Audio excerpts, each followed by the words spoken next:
जय हिंद दोस्तों, स्वागत है आप सभी लोग का। तो आज हम बात करने वाले हैं अग्निपथ भर्ती जो योजना लागू हुई है, ये हमेशा के लिए भर्ती और 4 साल के लिए भर्ती में क्या अंतर है, और डिफेंस के अंतर्गत कौन सी भर्ती ऐसी है जो परमानेंट हमेशा के लिए रहेगी, और कुछ भर्तियों को कुछ साल के लिए निर्धारित किया गया है, और बहुत सारी ऐसी भर्तियां हैं जिनमें पेंशन का काम खत्म कर दिया गया है। ठीक है, तो आज की ये अपडेट आपको ये बताएगी कि आप लोग, जैसे कि आप लोग अग्निवीर की तैयारी करते हैं या और अन्य सरकारी जॉब की तैयारी करते हैं, और आप चाहते हैं एक गवर्नमेंट जॉब आपको मिले जो परमानेंट रहे। हर एक लड़का या हर एक लड़की चाहती है कि जो भी उसे जॉब मिले, कोई भी सरकारी वैकेंसी हो, ठीक है, उसे परमानेंट वो उसके पास रहे, ना कि 4 साल बाद वो ख़त्म हो जाए।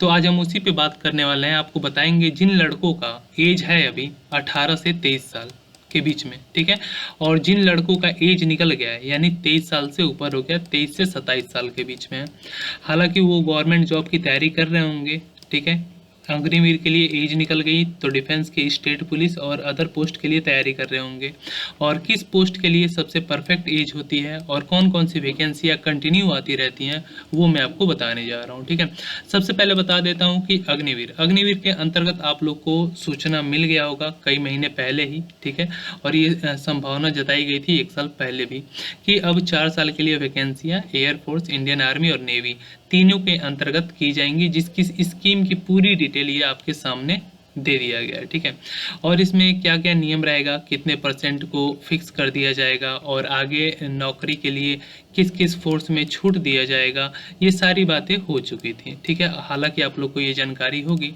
और ये सिर्फ डिफेंस के जेसीओ रैंक पे किया गया है। ठीक है, हालांकि ऑफिसर रैंक और जेसीओ रैंक इंडियन आर्मी और इंडियन नेवी और एयरफोर्स में दो फोर्स होती हैं। ठीक है, एक ऑफिसर रैंक जो ऊपर का कारोबार देखते हैं वो हमारे सब परमानेंट रहते हैं, उनके लिए ऐसा कोई नियम लागू नहीं है कि वो 4 साल बाद रिटायर हो जाएंगे। लेकिन जेसीओ रैंक जो बॉर्डर सिक्योरिटी के लिए होते हैं ज़्यादातर, और लोअर पोस्ट के लिए होते हैं, ठीक है, लोअर काम के लिए होते हैं, ठीक है, उनके लिए ये 4 साल का नियम बना है और किसी के लिए नहीं बना है। हालांकि total post of vacancy officer rank पे कम होती हैं, जेसीओ रैंक पे ज़्यादा होती हैं। अगर इसमें 10 पोस्ट आती हैं तो इसमें 100 पोस्ट आती हैं, यही अंतर होता है। ठीक है, हालांकि इस पे जो हमारे केंद्र सरकार ने फैसला लिया है, ठीक है, साथ में आप लोग को बता दें कि आर्मी के जनरल द्वारा भी जो नोटिफिकेशन जारी हुई थी, सहमति जताया गया था कि इस वैकेंसी को निरंतर इसी प्रकार अब आगे भी कराया जाएगा। लेकिन सवाल ये है कि इस समय जो 2022 में वैकेंसी अभी कंप्लीट नहीं हुई है, हो रही है, कुछ का फिजिकल हुआ है, कुछ का एग्ज़ाम होना बाकी है, कुछ के एडमिट कार्ड आने बाकी हैं, ठीक है, वो भर्तियाँ होती हैं। उसके बाद अगली भर्ती 2023 में कब तक आएगी, या 2023 में नहीं तो 24 में आएगी।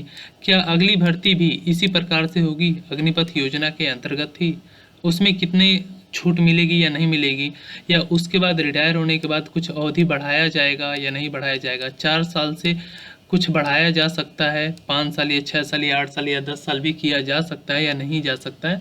बहुत सारी ऐसी तमाम बातें हैं जो आपको आगे देखने को हमारे द्वारा डिफेंस अपडेट में आपको मिलता रहेगा। ठीक है, ये तो मैंने आगे के बारे में बता दिया। अब बता दूं, इस योजना के तहत हाई कोर्ट, सुप्रीम कोर्ट में जो भी आप लोगों ने याचिका दाखिल कराया होगा, ठीक है, वकील वगैरह दिल्ली के, ठीक है, जो भी कराए थे, उस पर कोई तगड़ा रिस्पॉन्स नहीं मिला सुप्रीम कोर्ट द्वारा, हाई कोर्ट द्वारा। ठीक है, इस भर्ती प्रक्रिया को आगे कंटिन्यू रखने का ही सलाह दिया गया है, और केंद्र सरकार से जवाब मांगा गया था कि इस भर्ती का क्या रिस्पॉन्स पड़ेगा आने वाले युवाओं पे और देश के सिक्योरिटी पे। तो उनका पॉजिटिव रिस्पॉन्स था, उन्होंने ये पूरी जिम्मेदारी ली है कि इस पे हम अपनी बैठक कर चुके हैं, इसके अंतर्गत जो भी होगा हमारे दायरे में ही होगा। और हाँ, वो हर एक पोस्ट को 4 साल के लिए नहीं किए हैं, सिर्फ कुछ ही ऐसी पोस्ट हैं जो 4 ईयर्स के लिए किए हैं, जिसमें लड़कों की रिक्वायरमेंट ज़्यादा होती है, यंग चाहिए होते हैं, या कुछ ऐसे काम होते हैं। ठीक है, और राज्य अर्थव्यवस्था की बात कर लें तो इसका जो बजट पास होता है उसके हिसाब से उन लोगों का सेविंग प्लान भी था, ताकि कुछ और डिफेंस के हथियारों पे, वेपन्स पे भी स्पेंड किया जा सके। और सैलरी पे आप लोग को पता है कि पहले जो सैलरियाँ मिलती थी इंडियन आर्मी में या अन्य वैकेंसियाँ जो भी डिफेंस की रहती थी, उसमें आप लोग की सैलरी के साथ पीएफ वगैरह जो भी फंड करता था, पेंशन भी आपके जब तक आप जिंदा रहते थे, अलाइव जीवित रहते थे, तब तक आपको पेंशन भी मिलता था। आपके एक्सपायर हो जाने के बाद आपकी वाइफ को भी पेंशन मिलता रहता था निरंतर। लेकिन अब कई सारी, रेलवे हो गया हटा दिया, एसएससी में भी हटा दिया, और इंडियन आर्मी ने भी हटा दिया। कई सारी ऐसी वैकेंसी आ रही हैं जिन्होंने अपनी पेंशन वाले सिस्टम को ख़त्म कर दिया है, और पुलिस ने भी हटा दिया है। वो एक ही साथ पैकेज आपको दे दे रहे हैं, पैसा 30 लाख, 40 लाख, 50 लाख, जो भी आपका बनता है, जो भी फंड वगैरह कलेक्ट होता है, वो एक ही साथ आपको दे देती हैं। या तो वो एफडी आप फिक्स डिपॉजिट कर सकते हैं, या तो सेविंग कर सकते हैं, या बिजनेस खोल सकते हैं, आप कुछ भी कर सकते हैं। उस पर उसका कोई आप लोग का टैक्स पे नहीं करना रहता है। ये बात आपको जाननी चाहिए। सर्विस में रहते हैं तो पर मंथ सैलरी मिलती रहती है, वो अलग बात है। अब डिफेंस की कुछ ऐसी पोस्ट पे बात कर लेते हैं। अभी आपको बता दें कि जेसीओ रैंक पे अभी कोई वैकेंसी नहीं चल रही है, ठीक है, इसके अंतर्गत अभी कोई वैकेंसी नहीं चल रही है। लेकिन अभी आगामी वैकेंसियाँ जो आने वाली हैं, जैसे बहुत सारी आएंगी जिसके लड़के तैयारी करेंगे। आई होप एक का बता देता हूं मैं, आगे एसएससी के अंतर्गत वैकेंसी आने वाली हैं। CRPF, BSF, CISF, ITBP, Assam rifle की हो चुकी हैं, हो रही हैं। तो आप लोग तैयारी करते होंगे तो प्रैक्टिस सेट और गाइड बुक आप लोग के पास अगर होगा तो ठीक, नहीं तो आप इसे परचेज कर सकते हैं।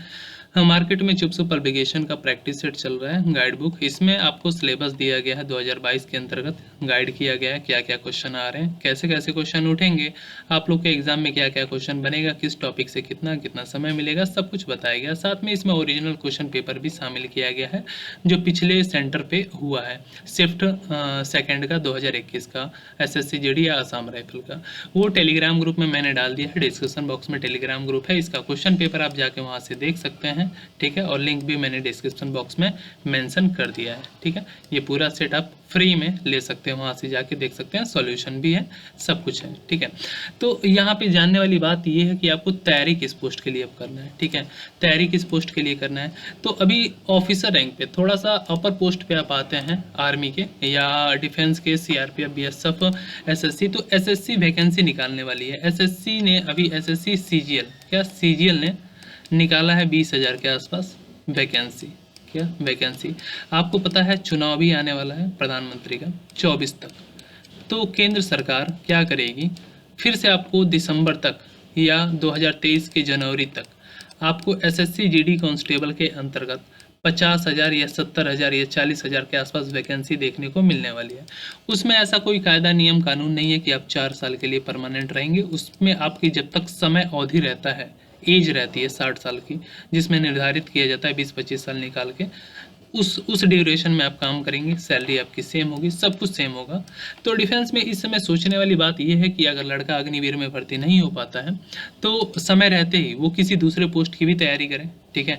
क्योंकि आगे आने वाले समय में सरकार देश की अर्थव्यवस्था को लेके, देश के विकास को लेके कोई भी कड़ा नियम उठा सकती है, जिसमें हम लोग अगर आंदोलन भी करते हैं, देश के विरुद्ध कोई काम भी करते हैं, ट्रेन जलाने का काम करते हैं, कुछ भी काम करते हैं, तो इसका प्रभाव ज़्यादा नहीं पड़ेगा।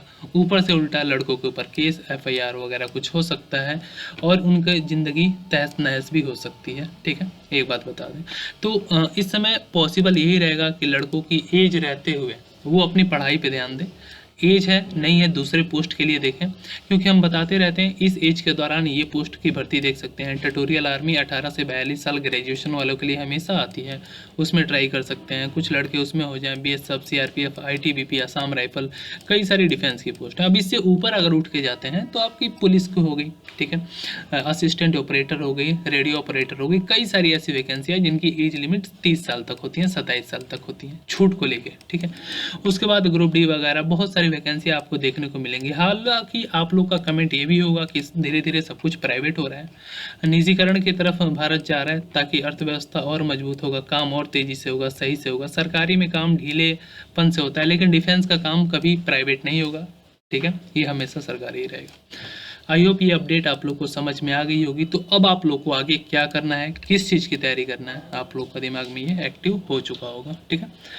आई होप ये जानकारी आप लोग को अच्छी लगी होगी। तो जाते जाते अपना राय कमेंट कीजिएगा, ठीक है, और चैनल को सब्सक्राइब करके कॉर्नर में बेल आइकन प्रेस कर दीजिएगा। आपको लाइव क्लासेस जीडी के नए नए प्रैक्टिस सेट भी मिलने वाले हैं, तो टेलीग्राम ग्रुप जाके ज्वाइन कर लो, ठीक है। आर्मी का अगर आप लोगों ने अग्निवीर का फॉर्म भरा है तो ओके। जय हिंद, जय भारत, वंदे मातरम।